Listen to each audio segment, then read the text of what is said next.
Why do so many older people wake up at 4 in the morning? Why do naps feel better than ever after lunch? Is this a sign something's wrong or just the way life changes? If you're watching this, I suspect that you're not sleeping very well yourself. Maybe your rhythm feels unsettled, your nights are broken, or you're wondering if this is normal. What if I told you that different cultures, from China to Spain to Japan, even Indigenous Australia, all have their own secrets about sleep in later life? Some of those traditions hold surprising wisdom, and a few do clash with what science now knows.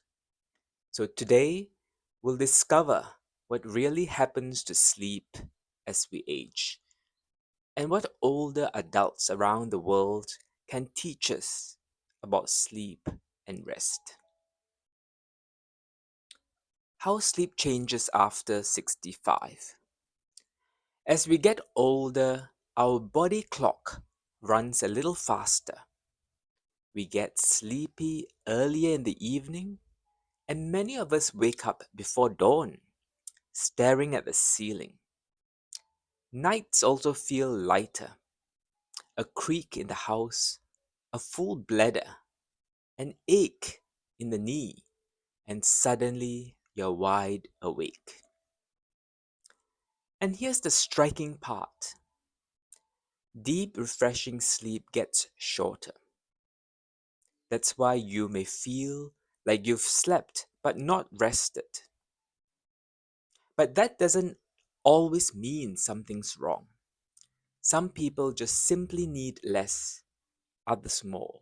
The real test isn't whether you get 8 hours, it's whether you can move through your day with energy, presence, and a sense of purpose.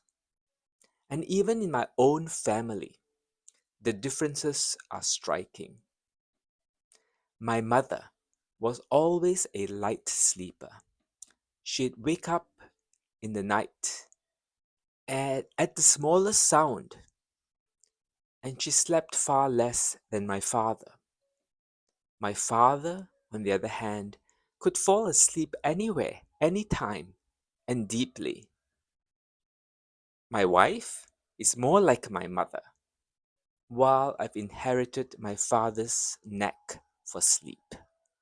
The point is, we are built differently. We're all built differently. Some of us are natural light sleepers, some are deep.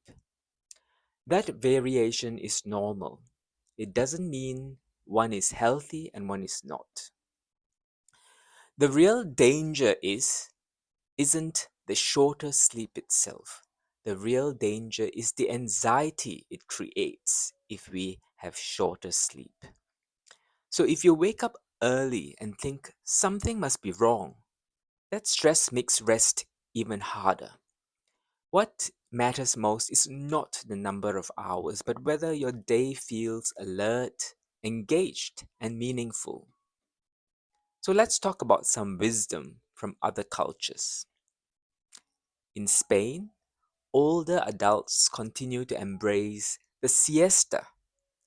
A short nap after lunch isn't laziness, it's cultural wisdom, giving the body time to restore when afternoon energy dips. In Japan, you'll see inemuri. I'm not sure if I pronounced it correctly. Inemuri, or sleeping while present. It's a socially acceptable, even respected, for elders to close their eyes on a train or in a meeting. It says, I've worked hard, I deserve this moment. In rural China, older people often rise with the sun. Morning is for Tai Chi in the park, for tea, and for gentle exercise.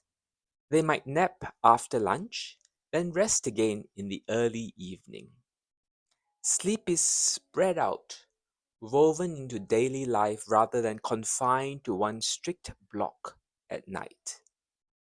And among our Indigenous Australians, elders often sleep communally.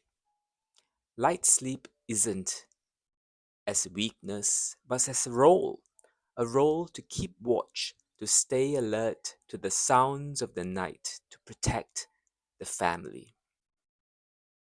So, what this tells us, what do these differences show us?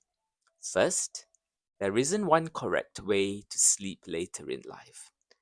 The Western ideal of 8 unbroken hours in silence and darkness is only one model.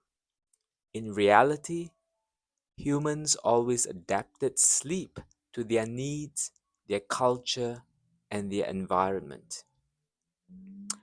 Second, many traditions treat light sleep and napping not as problems, but as part of wisdom, a rhythm that respects the body's changes.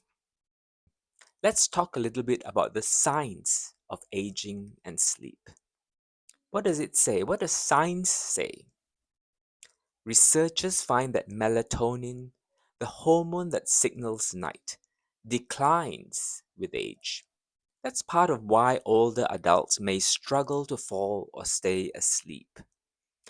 The sleep drive, that buildup of pressure that makes us crash at night, is also weaker, and aches and medications and other health conditions also add interruptions.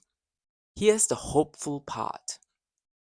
Even if the structure of sleep changes, older adults often become better at listening to their bodies. They nap when tired, they rise early, they carve out routines that work.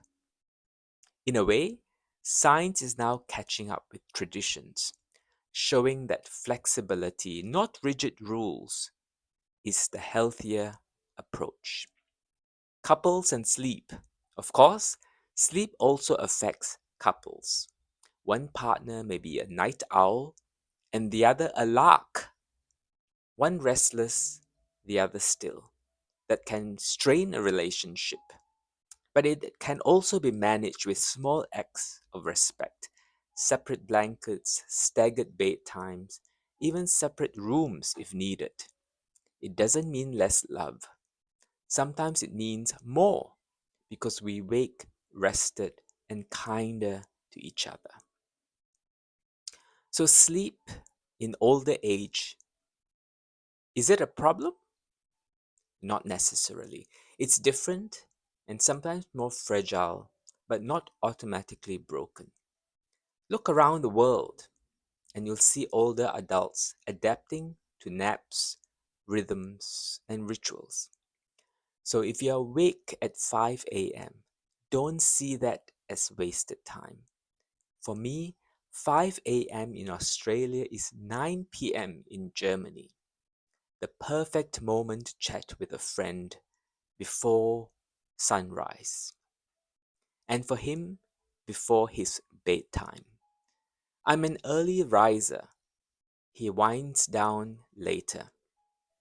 And suddenly, that unsettled hour becomes something alive, something shared. You could do the same. Use those hours for connection, learning, and even a language exchange.